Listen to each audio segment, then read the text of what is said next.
Back inside the dorms at St. John Fisher University. Inside as we start this podcast, and I have a phone call coming in. My computer is set up to my phone.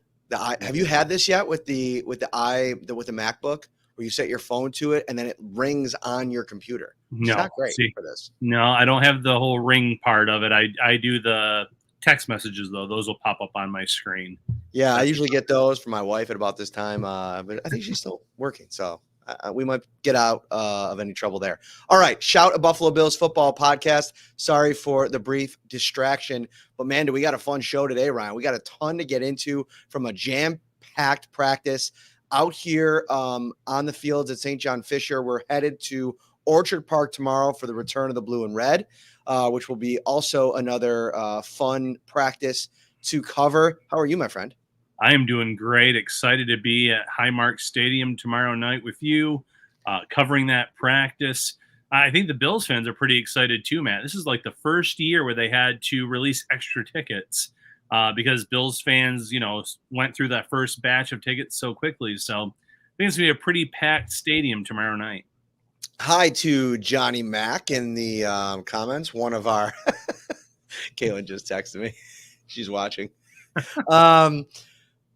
Hi, guys, from Johnny Mack, one of our YouTube subscribers. Thank you so much. One of our super subscribers, I think they're called. I don't actually know what the actual term for it is, but you could subscribe, pay, I think, a couple bucks a month. And every time that you make a comment, it blows up on our right side here, and we get it into the show. We'll get into all the comments, all the questions, everything that you have for us. But we got to start with Khalil Shakir, Ryan, who – to me, has been playing just about as well as everybody. And I fall into this trap where guys that establish a level of play, like I'll think about Ed Oliver, we'll talk about him a little bit later, where, they'll establish a level of play and just the regular everyday status quo for them is such a high bar that we don't react to it enough, I don't think. And he's been playing so well the last couple of days. And today it's almost like, he forces his way into the show with the way that he produced today. And, for Shakir, he enters to me a different level of the conversation because of who he's going up against in practice every day. When you got to go up against Taron Johnson one-on-one in man coverage, where that ends up being the case, there's not a tougher assignment that anybody's going to get on that practice field every single day outside of maybe a Von Miller or a Greg Rousseau going up against Deion Dawkins. I would put him in that category. But Khalil Shakir with 3 sensational plays today. The one that really stands out was a touchdown. They did a lot of red zone early in practice. He was working against Taron Johnson. I wrote to our insider text line. I was up in the press box because it gives us a little bit of a better view, I've learned. Nice tip from Sal Majorana, local, who's covered these practices for a long time. And what it does is it gives you the entire overlay of the field, as opposed to when I'm down on the ground, you kind of got to see the forest through the trees. Is a lot of people, like players, are standing around. Right. And I was able to see the whole play from behind the play, and it was really cool because Shakir was blanketed. He was absolutely blanketed by Taron Johnson. I don't know what Josh Allen saw on the play to uncork this ball, but he threw to a spot where he basically was saying he's going to be open. I know Khalil Shakir is going to be open, and I'm going to deliver this pass. And lo and behold, he gets a little bit of separation. He gets away from Taron Johnson for just a moment, makes the catch, falls inbounds for a touchdown. Everybody from the offense comes to celebrate this play. And that was one of 3 that I could kind of go into detail here. He just had a huge day. And you said it really well in the beginning, Matt. He's been very consistent from the start of training camp. It's just one of those things where now we expect it. This is what we've seen from him over the last, especially last season, when he really began his ascension in this wide receiver room. And working with Eric Moulds the last few years has helped him elevate his game. You saw him increase his yardage by almost 500 yards from year 1 to year 2. And he became one of Josh Allen's most trusted weapons 1 year ago. Drop rate, I saw a graphic recently with the best drop rates in the league, and Shakir was at 0.0, and you had Curtis Samuel on that same graphic as well, like 2.2%. These are guys that are sure-handed, that will catch the ball, that will make, play yards after the play, things of that nature. And at training camp, he's been as solid as they come. it looks like he is in line to be their number one receiver. Now, that doesn't mean that you're not going to see big things out of Curtis Samuel and Keon Coleman. It's just that Khalil Shakir, has once again elevated his game, and he's ready to take that next step. Shout out to Jim Payne in the comments, one of our insiders. Johnny Mack, I put him up on the screen, also on the text line. He's subscribing on YouTube. He's subscribing on the text line. He's like, here's all my money. I want all the Bills content that you guys can give me, and that's what we're here to do. We'll get to Jim has a cool question. He sent it along in the insiders. We'll get to that in a few moments, but I want to spend another minute on Shakir here because, Ryan, what it feels like to me is this is a guy that's now elevated into wide receiver one territory for the Bills. And the reason I say that is because of what Josh Allen said about him after practice today. And the trust is there. The camaraderie is there. He knows him. And to me, that play that I just outlined is a perfect example of what I think will happen when the games start. Like, there's going to be so much in this offense for Curtis Samuel. Dalton Kincaid is probably going to be weapon number one. But when you're talking about the receivers, I think Khalil Shakir is going to be the guy that Allen depends upon the most. You can do the most with.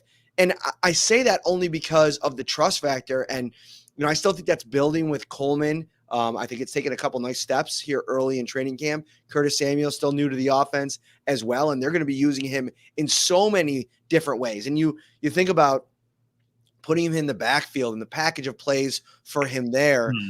I just think Shakir is this steady force in the offense. And I think the closest thing that we're going to see to wide receiver one, especially early in the season. Yeah, you saw the targets, you saw the receptions skyrocket late last season because of that trust that he had earned from Josh Allen. He's the only receiver that has thank you, Johnny Mack.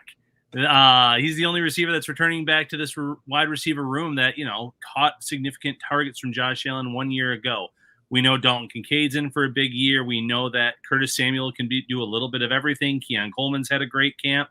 It's just that all the factors you mentioned, Matt, knowledge of the system, coming in, kind of doing what we've heard the praise for for Shavers this season.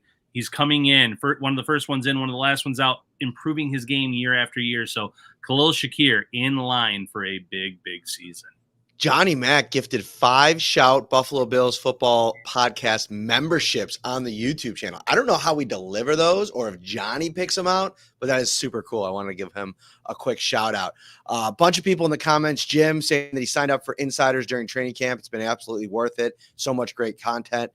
Therese saying, same here, love being an insider. Well, we love all of you. Thank you so much for your support. We're trying to give you as much as we can from all these practices. And listen, the insider text line is not just about training camp. This is like the most fun time of year as we're kind of anticipating everything. But for week to week access to Ryan and I, we're going 365, Ryan. This is it's really become a huge part of our coverage. Yeah, training camp ends, and then we're in on the preseason. Then it's roster cut downs. We have tons for the Bills, for the Shout insiders there. Regular season starts. This thing never stops. There's the free agency. There's the draft. Football is a year-round sport, and we make sure to give the insiders everything possible. So, thank you to those that have signed up, that have checked it out. Therese here, same here. Love being an insider. She gave us a sticker here at the start of the show as well. So appreciate you. So thank you very much for all the love and support, Bills fans. All right, so here we go. Let's keep this show rolling, and we got to go back to the start of practice for 7-on-7s. Mr. Kair Elum, who was a stud today. I mean, he set the tone, helped set the tone for the defense during 7-on-7, and it felt like that was something that they want to do. It's been an offense-heavy camp, right? Like we've talked about Josh Allen playing the way that he has, this offense operating the way that they do. And the defense came out, and it was Damar Hamlin and Terrell Bernard on the first 2 plays of 7-on-7. PBU by Damar. I think he was battling against Dalton Kincaid in the back of the end zone. Terrell Bernard coming up and laying the boom a little bit on a pass as well. Then it was, Marquez Valdez-Scantling, nice catch over the middle. It was Curtis Samuel on a nice little touchdown on an out route. That was nice. But then it was the Kair Elum show. Pass breakup, one-on-one coverage against Mac Hollins, completely shut him down, ended up ripping the ball out at the end of it. And then the last play right before 7-on-7 ended, I thought Allen was almost intercepted by Kair Elum. He got his hand in on a ball, which I think that he was kind of going through his reads and looking for what was going to be the last option on the play, and Elum almost made him pay for it.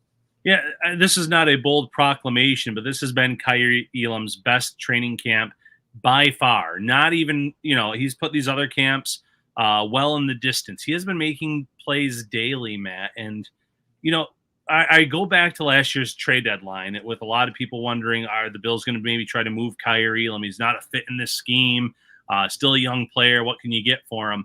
And Brandon Beane, probably sitting back watching training camp, probably has a big smile on his face because he has said time and time again, you don't want to give up too early on a young player. He still kicks himself for what happened with Wyatt Teller.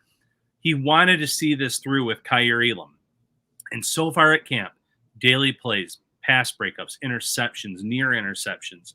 He is playing with great confidence, and it was never a lack of knowledge of the scheme. He was always head in the playbook. It was never a talent matter because one of the fastest, if not the fastest cornerback on this team, showed really good instincts in college. Some of it had to do with the fit. Some of it, I think, also had to do with opportunity.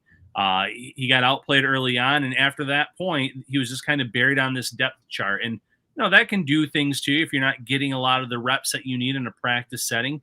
Now he's the top outside cornerback depth piece on this team, in my opinion. He's getting those reps, and he's performing very well. So, obviously he'll have the preseason to build on this as well, but he's a guy that I could see the Bills rotating in to give both of those outside cornerbacks a breather when needed. And the Bills won't have any lack of faith in him when he's out there based on what they're seeing this summer. Question in the comments, Kair Elum, did he have any touchdowns in a red zone? And I thought there was two plays that I'd like to talk about. He had a highlight reel play. We'll get into that in a second. But it was a Mitch Trubisky touchdown to Keon Coleman. It was Kendall Williamson in coverage. So not overly noteworthy. I mean, you want him to win that matchup against a depth guy on the defense in the defensive backs room. I thought on one play where Allen was looking for him, he needed to do a better job of fighting through the physical contact. Like he almost ran into two defensive backs and didn't make his way through. I made a note of that here in my notes. But the play of the day from him was down the left sideline. Allen put it up, trusted his wide receiver to go up and make a play, and that's exactly what he did. He went up over Rasul Douglas. Now, the officials on the scene kind of came in, called offensive pass interference. I don't know. I don't know if that's called in the game. Maybe against a really good defensive back, they give him the benefit of the doubt. But it was a really nice highlight reel play. I'd be surprised if the Bills don't put it out on social media at some point. Yeah, that wouldn't surprise me at all. And Keon Coleman, what a great camp, because the way that the Bills were talking about him going into training camp, I think they were protecting him a little bit in terms of the expectations.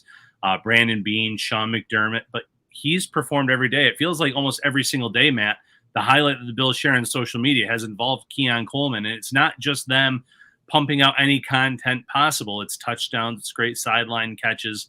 I still think he's going to be a huge factor in the red zone as a rookie. But now I also think he's a guy on those got-to-have-it downs on third down plays. You can throw the ball in his direction. He's going to be able to catch that ball. He's shown great hands, much like Khalil Shakir. It looks like the Bills have three top receivers that have pretty sure hands, all things considered. Shout out to Chris Spencer, who said aloha when he showed up and said loves to hear Kair Elum getting at it. Him and Benford are going to lock that 1 and 2 next year, both coming in on the same draft. And it feels like, Ryan, the battle – there's a position battle going on for CB2, which is weird, right? Because it feels like it's Christian Benford's job and Kair Elum is going to be that guy in the background. But if we get to the start of the season and they're rotating in the way that they did back in both of their rookie seasons, that wouldn't surprise me. Like Kair Elum's getting thrown out there at times for Benford with the ones with Rasul Douglas pretty regularly. So if that ends up materializing as a position battle, maybe Kair Elum doesn't unseat Christian Benford, which is something we talked about as maybe like a bold prediction. Like he gets much. Remember, I talked about this before training camp for Saturday. I said Kair Elam's probably going to be more of a factor than anybody really thinks going in. He's delivered on that. Delivered big time, and he's looking like that first round pick that the Bills invested in him. Jim Payne, new member, thank you, had asked right before he joined as a new member where his struggles because of the Bills using his zone D and his expertise was Mandy. I think that played a big factor into it early on. You learn to play the game a certain way at Florida, and you come to the pros and it's a completely different scheme and system. Yeah, there's a learning curve there. And when you're not getting snaps and opportunities that you need to get better in those areas, it can be very difficult. And, over the years, the Bills have had good cornerback play. They had Trey White. They had Rasul Douglas, Christian Benford, Dane Jackson. They had guys that they could count on. And it kind of hurt in terms of getting him on the field and getting those valuable reps. Now we're seeing him put it to use here in this season, this summer, and it's all coming together. Chris Spencer says he doesn't think that Elam's battling with Douglas with Benford. He thinks he's battling with Rasul Douglas. The thing I would push back on that a little bit, Chris, is that I think Rasul Douglas is cemented as one of the starting cornerbacks. I think part of it is he's a very experienced guy. They traded for him last year. He's a veteran. He had the ball production in terms of turnovers last year. They're going to count on him to bring that to this defense this season. I think Benford still has the edge over Elam if that ends up being the competition. But again, I'm not ruling out any combination of things that to get Elam on the field. They're working towards that right now, and he's delivering. So I think we'll probably end up seeing that. Yeah, absolutely. And that's good news for the Bills because the more cornerbacks that you can trust on this team to throw out there into live game action, the better off they're going to be in terms of the depth chart, but also in terms of, it's a long season. Things are going to happen, whether it be a game or two spot starts for Elam or guys rotating in and out. It's good to have at least three guys that you can trust on the outside, with Taron Johnson obviously being one of the best nickel corners in this league. Thank you so much for watching on this Thursday afternoon. This is the Shout Buffalo Bills football podcast. If you're on YouTube, thank you. Make sure that you subscribe to the channel. So every time that we go live, you get a notification. I get a lot of people, even on the insiders, who say, let us know when you're going live. Little bit of a hot tip. If you subscribe to the channel and then you turn on notifications, you will literally, every time we go live, you'll get a notification on your phone. And I know some people don't have notifications on all the time, and there's all those little snafus, but that's usually what I've learned to be the best way when I'm following YouTube content to find out when a show is going live is just going by that way. And then like the episode as well, because that gets it out to the masses, helps us out quite a bit, Ryan. Yeah. Really appreciate it. Seeing a lot of people signing up with comments here today. This is a great way. Spread the word. Let people know, Bills fans. And, Mafia Cast here. How is the offensive line looking? That's my biggest question mark. I was just going to ask you to pivot over to the offensive line and maybe a rookie, Matt, that saw some reps with the twos today. Yeah, that's a great transition, Ryan. Look at you. I love it. Alec Anderson left practice yesterday with heat-related illness, went to the hospital, got checked out, returned home later. He was actually out on the field today in uniform going through individual drills. He did not take part in team drills, which meant an opportunity for Cedric Van Pran Granger, the rookie out of Georgia, getting his first run with the second team for the entirety of training camp, which I think is just like a massive development. We'll see what happens when Anderson comes back, but here's the massive development part. He looked great, Ryan. Like when I noticed it early in practice, I made sure to dial into him specifically on individual reps because he's going against the likes of Deshaun Williams, Austin Johnson, Dwayne Carter, his fellow rookie, and he held up. I saw him against all three of those guys. He had really nice performance in pass protection. And the next time we get a chance to talk to Joe Brady or Sean McDermott, that's going to be a topic of conversation. What's taken so long for him to push through? Is it just about Alec Anderson being that guy that's held the line? Has there been anything that you've seen in his development that you haven't liked? But now that you've seen him with the second team and you like some of that, what does that mean for him and the trajectory for the rest of the summer? I don't think he's unseating Connor McGovern. We've seen the way that he's kind of implanted himself as the new starting center. I know there's been a little bit of snafus with the snap at times, but he's looked really good in so many different ways as a blocker. But man, it's a really big day for Cedric Van Pran Granger as he continues to try to build momentum this summer. Yeah, huge day for him. And sometimes this is what it takes. Alec Anderson was not a veteran rest day, but sometimes a rest day is exactly what young players need to get the chance to move up the depth chart and show what they can do. And that's what Cedric Van Pran Granger did today. I don't think it's ever been about the talent, Matt. It's, you look at Connor McGovern, he's established now as their starting center. They like Alec Anderson based on his versatility, but he also has the experience in the system a little bit longer. So he's on that second team. There was just kind of you couldn't break the glass ceiling at that point. You couldn't move up because the opportunities just weren't there. Now that the opportunity is there and he performed well, if he continues doing that, he can get into the mix and things can get a little bit more interesting in terms of moving up that depth chart. And, I think McGovern obviously has all the traits that the Bills want at that center position. But if Van Pran Granger can continue to work with that second team, they'd probably feel pretty good about him if they needed him in a pinch, if an injury came up or something along those lines, because of his experience playing in the SEC in Georgia and playing in big level games and that being his natural position. I know the Bills said we view him as a guard and a center, but center is by far his best spot. So working with the second team would really help him in terms of being prepared in case that live game action ever happens over the course of a long rookie year. I think he has the talent to do it. It's just, again, it comes down to opportunity. So let's transition quickly here to the safety position. And, it's kind of a perfect pairing with this question from Jim Payne. And he asked, what players that were locks for the 53 are not anymore? And what players now have a chance for the 53, in your opinion, that maybe you weren't super a lock in, maybe training camp?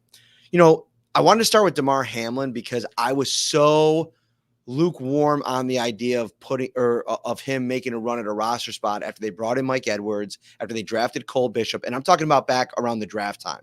We talked about it on the podcast for weeks in the spring. He was one of my biggest risers from the spring and setting up for this big moment at training camp. And I think he has done nothing but cement himself as a key piece in that secondary, whether it ends up being as a starter or a priority backup depth player that could go in there and play important snaps for you after the fact.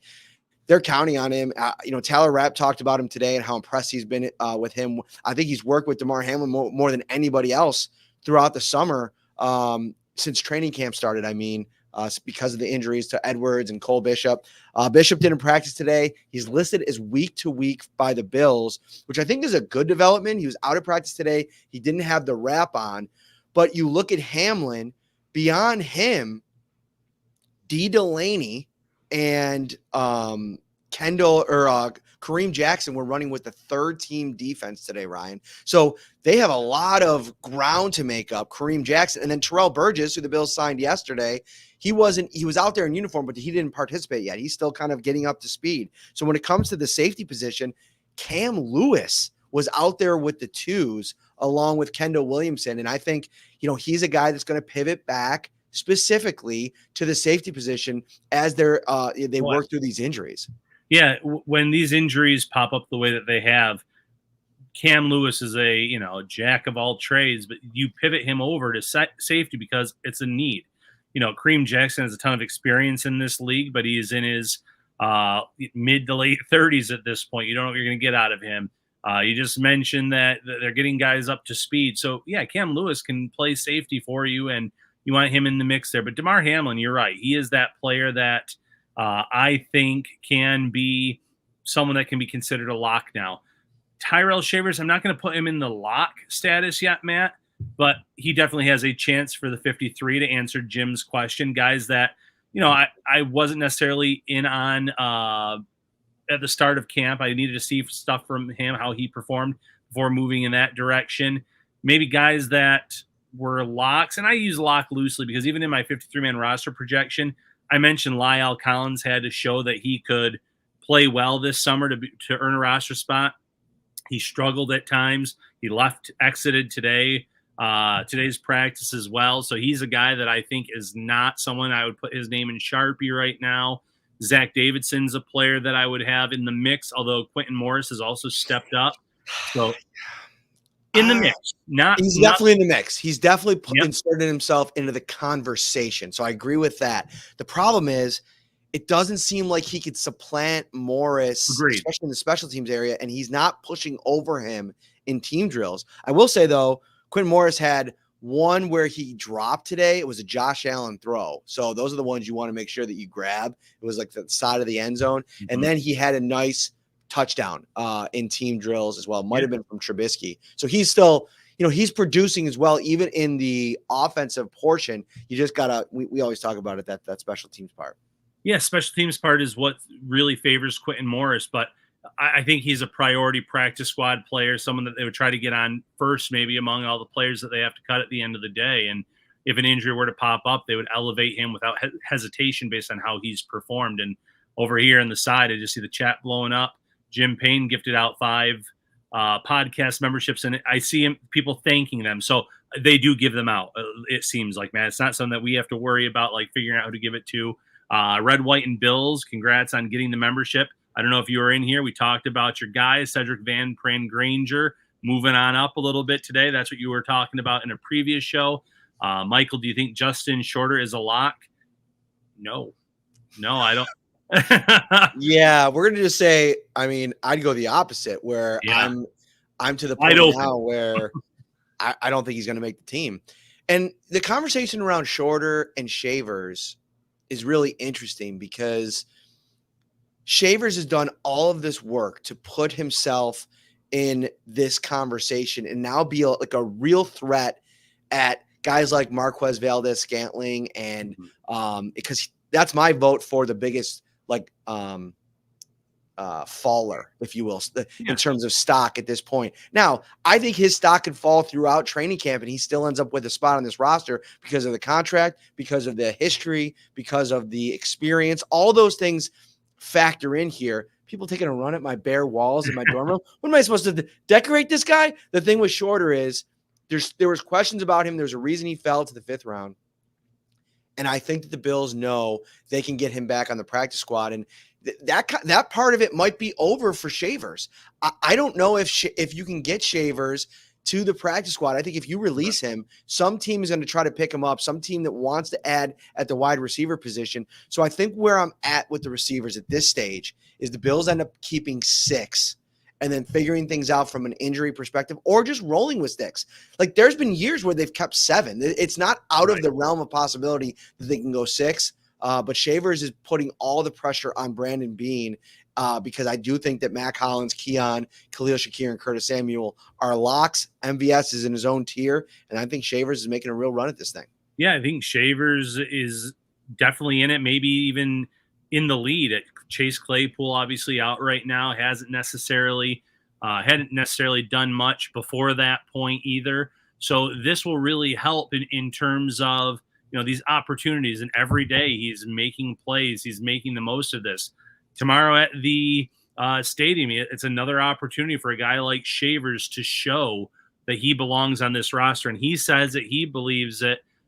No doubt in my mind that he can, I don't want to say lock this up, but he can go into the preseason games, Matt, with a sizable lead if he continues to perform the way he has recently at training camp. Another question here from Jim about which positions are you decreasing at on the 53 to increase, keeping it maybe like a wide receiver, an extra position there, or a player that's a standout. I think you could go a couple of different ways. I don't think you could do it at linebacker, Ryan, because I think that there's so many talented linebackers who are going to play important special teams roles that I think that we're going to see this team keep 6 linebackers. Where I think you could save at is on the defensive line. Yeah. I think that you're going to run into some redundancy with Dwayne Smoot now showing that he could play on the inside like he has. Everybody's raving about him. I think that he is a guy that is now, for me, a bona fide lock for the 53-man roster. And because of that, I think you could take a guy like Deshaun Williams and or maybe even somebody at the edge position and take them out of the equation, try to get them back on the practice squad. We'll see what happens with like a Javon Solomon in the preseason. If he has a really good preseason, I think that turns him into a guy that other teams are going to have on their radar if they don't already. But I think that's, to me, the most likely position where you can shave at, and we'll see, no pun intended. I like that. Shave for shavers. Yeah.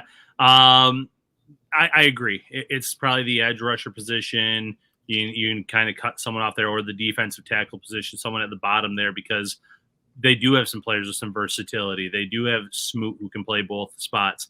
You can play a Greg Rousseau inside on obvious pass rush downs. There are guys that you can do that with. So you could probably bring some of these D tackles onto the practice squad, whether it's, the one you mentioned cutting, whether it's an Eli Anku. They have other guys that can be waiting in the wings in case of an injury, something along those lines. So that's probably where you would go next. Offensive line, I see in the comments. You can make a case for that too. Where do you want to go? Speaking of going next, where do you want to go next, buddy?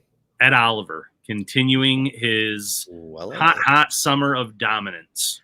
Yeah, and I think like what I wrote in the insider text line, and it's fun to watch. Like if you're a Bills fan going to the practice, and there are a couple days in the training camp, one of the things I'd always be looking for is Ed Oliver making a splash play and making his way over to the offensive sideline to let them know about it. And in the practice, like usually the offensive players are standing behind the play, so he doesn't have to go very far. He had a tackle for a loss today on James Cook, who also had a nice day. We could talk about him in a few minutes. And he's a tone setter on the interior of their defense. When he's healthy, when he's firing off the ball, he's as special as you'll find in that tier under Chris Jones, I think, in the NFL. And he's so important to what they do. He gets them going. Like, for as much as Von Miller is, returning to form, if you will, he's not the same Von Miller in terms of being able to juice up the guys the same way. Like, I think that's fallen. That responsibility's fallen to Ed Oliver. He's doing it in a huge way. I think Connor McGovern and David Edwards and Osiris Torrance especially. Dude, Torrance, I forgot to talk about him a couple episodes ago. He had a one-on-one win against Ed Oliver that was like, wow. And I can't believe we didn't talk about that on the show. Not giving love to Osiris Torrance in year 2. Big L on my part. But he has been so stabilizing on that offensive line along with those other two guys. And Ed Oliver so many times is finding a way to make plays against those three guys. It's impressive stuff. Daquan Jones, I had him written down today, blowing up a James Cook run in 11-on-11, especially when they were going a little bit run heavy early in practice. That interior, when healthy, man, that's a big part of this defense. Ed Oliver was really interesting to me before last season. It felt like when he wanted to flip the switch, he could dominate at training camp, practice setting, even in games at times when he wanted to. And then he gets the extension. He says, I'm going to outplay this deal. And from that point on, the switch has been on, Matt, and it has not come off. And, these practice settings, these training camp sessions in game, he has this monster year last season, and it's just carried over this summer. The Bills have a solid offensive line. I agree with you. I think on paper, with the starting 5 and the depth, I think you can make an argument that it's in better shape this year than it was last year and some of the last few years.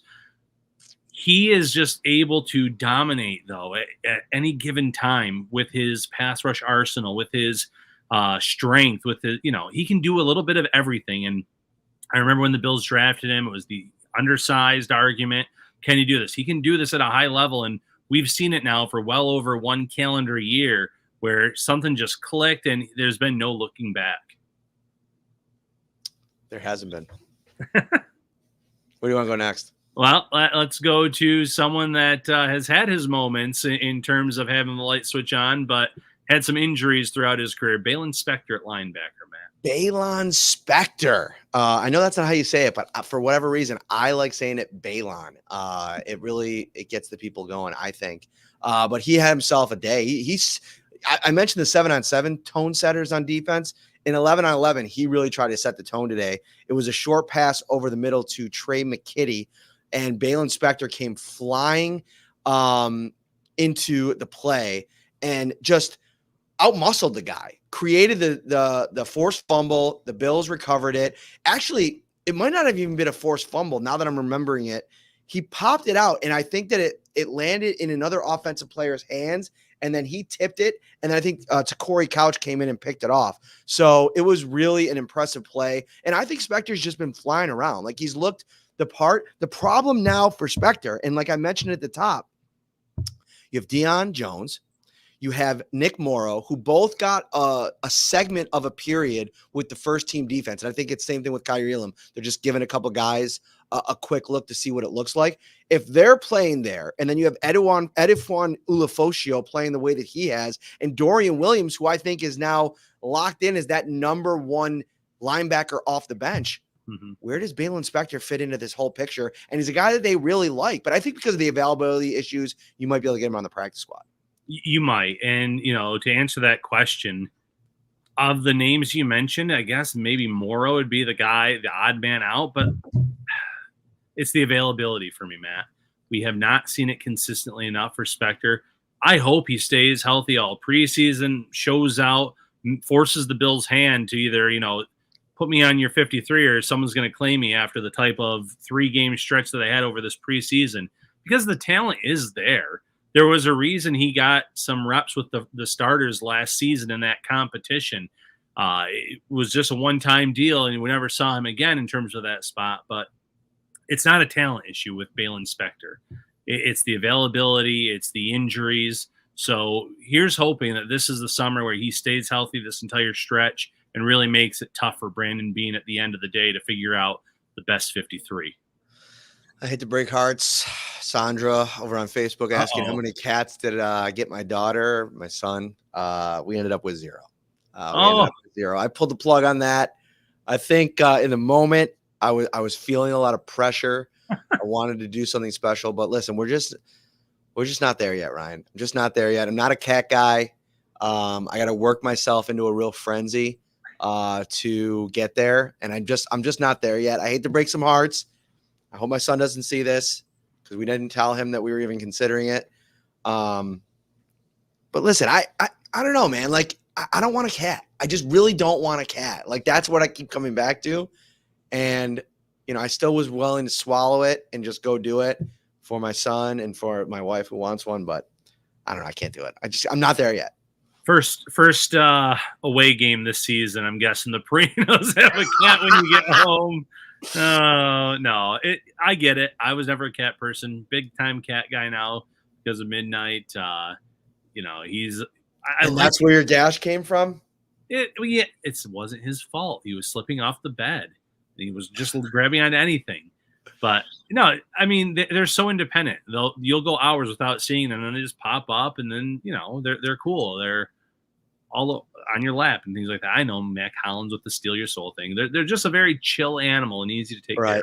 Here's another part of it. It's like there's also the wild card of, will the cat get along with my dog? My dog is like a very rambunctious little fella, and I'm worried that you add a cat into the mix and he's going to be like, what is this? I want to play the way I play with big dogs, because he's always in the big dog part at daycare when we take him. Right. And my father-in-law's dog is a massive dog. And so like, he's just used to having his way with other animals. And I don't know. I think you get the right cat and, he's going to start pawing my boy Walt's face off. I don't know. I got some nerves, right? I got some nerves. It's fair. It's certainly fair. So insiders and Bills fans, shout fans, there's your cat portion of today's podcast. Mine's like, stop talking about cats. Let's move on to the next No, not. It's cool. It's cool. So did we get on James Cook? You want to hit on that real quick? All right, let's get on that. Because I thought Ray Davis also had a really good practice. And I'm telling you, talk about an opportunity with Ty Johnson working his way back from the hamstring injury. He's doing some stuff off to the side. But Ray Davis, I feel like, has stepped into that number 2 role and has looked the part, man. Like, he's had a couple of really good runs. He's involved in the pass game. Really, really good stuff from Ray Davis. And he had 1 touchdown run in the red zone that I was like, wow. Like that, you saw it. You saw how he's going to fit in. You saw how they're going to potentially use him. James Cook had one too, out of shotgun. running right between Connor McGovern and David Edwards, all the way in, untouched for a touchdown from about the 12-yard line. We've seen this from James Cook. This is nothing new. But he had one around the corner where he absolutely welcomed, I think it was Sal Capaccio who put it best on Twitter when he recapped the play. Welcome to the NFL moment for Daquan Hardy, trying to handle James Cook on the outside. That nobody turns the corner in the NFL right now, in my opinion, at running back like James Cook. It's just seamless. It's upfield. It's so fast. It puts so much pressure on you as a tackler. Huge day for James Cook today. And shouldn't come as a surprise. The way that he performed last season, given the ball to kind of take over in that backfield, he's as talented as they come. He has the burst, the speed. He's a very patient runner. He's not someone that necessarily dances around, but he knows exactly when to hit the hole and to turn upfield or to, go between the tackles. He's someone that can do a little bit of everything. Obviously, if fans want to see him secure the ball a little bit better as a pass catcher, but that's part of his arsenal as well. So I'm expecting huge things from James Cook this season.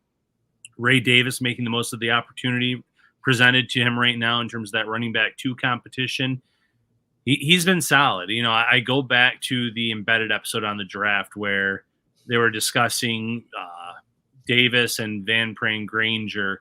And I think it was Bean that's like, we got to go get Ray Davis first in terms of which one to go for first. And they ended up getting both of them. They were high on him. And, I know it's the middle rounds of the draft, but in today's NFL, you can find some good running backs late in the draft, UDFAs, sign guys for, nickels and pennies in free agency that can come and perform. To make sure to use one of your draft picks on that position, it tells you how high they were on Davis, and he's performed extremely well to this point. We got over 260 people watching live on YouTube, but only 58 likes, Ryan. We got to get those likes up on this episode. 260 watching live. Hit that like button. Subscribe to the channel as well. Share the episode on your favorite social media platform. We really appreciate that. This episode is brought to you by the Shout Buffalo Bills Insider Text Line, which you can join right now for a 2-week free trial. Best time to join is right now in early August when we're firing on all cylinders during training camp. 716-528-6727. That's the number that you text. Get a 2-week free trial, $3.99 a month after that. Or go to joinsubtext.com/shoutbuffalobills. Put in your cell phone number. The rest takes care of itself. You fill out all the stuff, all the information. The Shout Text Line is brought to you by Carrie C. Byer, attorney with the law offices of Francis M. Litro, located at 237 Main Street in Buffalo, New York. If you or someone you know is seriously injured, give them a call, 716-852-1234, or check out litrolaw.com. One guy that I had probably on the 5th or on the 53-man roster when we were starting training camp that I've now moved to a spot where he's off is Lyle Collins. And he got injured today, was working with a trainer, went to the medical tent for a moment. I believe I saw him pop back out, but I can't remember. So we'll give you an update on his status tomorrow from Orchard Park. But he's a guy that, with all of the interesting moving pieces on the interior and even on the edge at offensive line, you got Tylen Grable, who was playing some left guard today on the second team. He could play left tackle, right tackle. You have Ryan Vandermark playing both spots. You have Alec Anderson, who could play all 5 spots. I mean, there's guys with some versatility. Van Pran Granger has only played at center in training camp, but he's got some of that guard flexibility as well. I've never been lower on Lyle Collins, who, by the way, before he left with an injury today, got absolutely, I wrote in my notes, I'm sorry, no disrespect, cooked by Casey Toohill. And when you're getting cooked by Casey Toohill, and nothing against him as well, it's time to reassess what we're doing here. Where you want to line him up, and maybe they're just, they're going to extend this thing and test him continuously at right tackle and see how that plays out. But I don't think he's anything more than a guard at this stage, and I think they have better options on the roster. Yeah, if he doesn't have position versatility, you have to factor in the age. You have to factor in the injuries. We've talked about the braces. We've talked about everything that he's kind of wearing to hold himself together at this point on the football field. And you respect what he's done in his career, had a great career In Dallas, he had a good start to his career in Cincinnati, and then obviously some injuries there derailed that contract, his career there, and it may have caught up with him. But at that point, if that is the case, you can't keep someone of that age, of that the injury concerns over some of the younger players that you mentioned, Matt, guys that can play across the line, play multiple positions. You mentioned Tylen Grable. Grable has been better than I thought he would be in his first camp. And again, he played tackle at the collegiate level, played it very well in his last season, but I was worried about the fact that he was a high school quarterback, started out his college career as a tight end, and then moved over. I didn't know if he had enough reps there, but he's performing well. Richard Garage is a guy we didn't even mention. I know with the numbers, I know with all the positions that the opportunities are limited there too, but last season he played guard and tackle, and he can play arguably all four of those spots. So tons of young guys.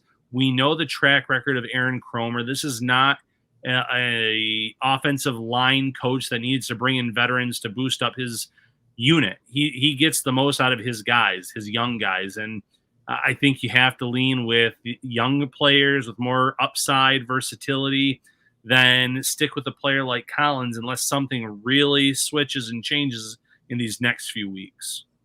Thank you so much to everybody who's super active in the chat today. This has been such a fun episode. We're having a blast here on Shout at Buffalo Bills Football Podcast. Anything else you want to get to before we get out of here, Ryan? Because I think I had one more thing, but I need a second to remember it. Yeah, while you're looking that up, Bills fans, if you are at Highmark Stadium tomorrow, give Matt and I a shout, pun totally intended, as we will be there covering the return of the blue and red.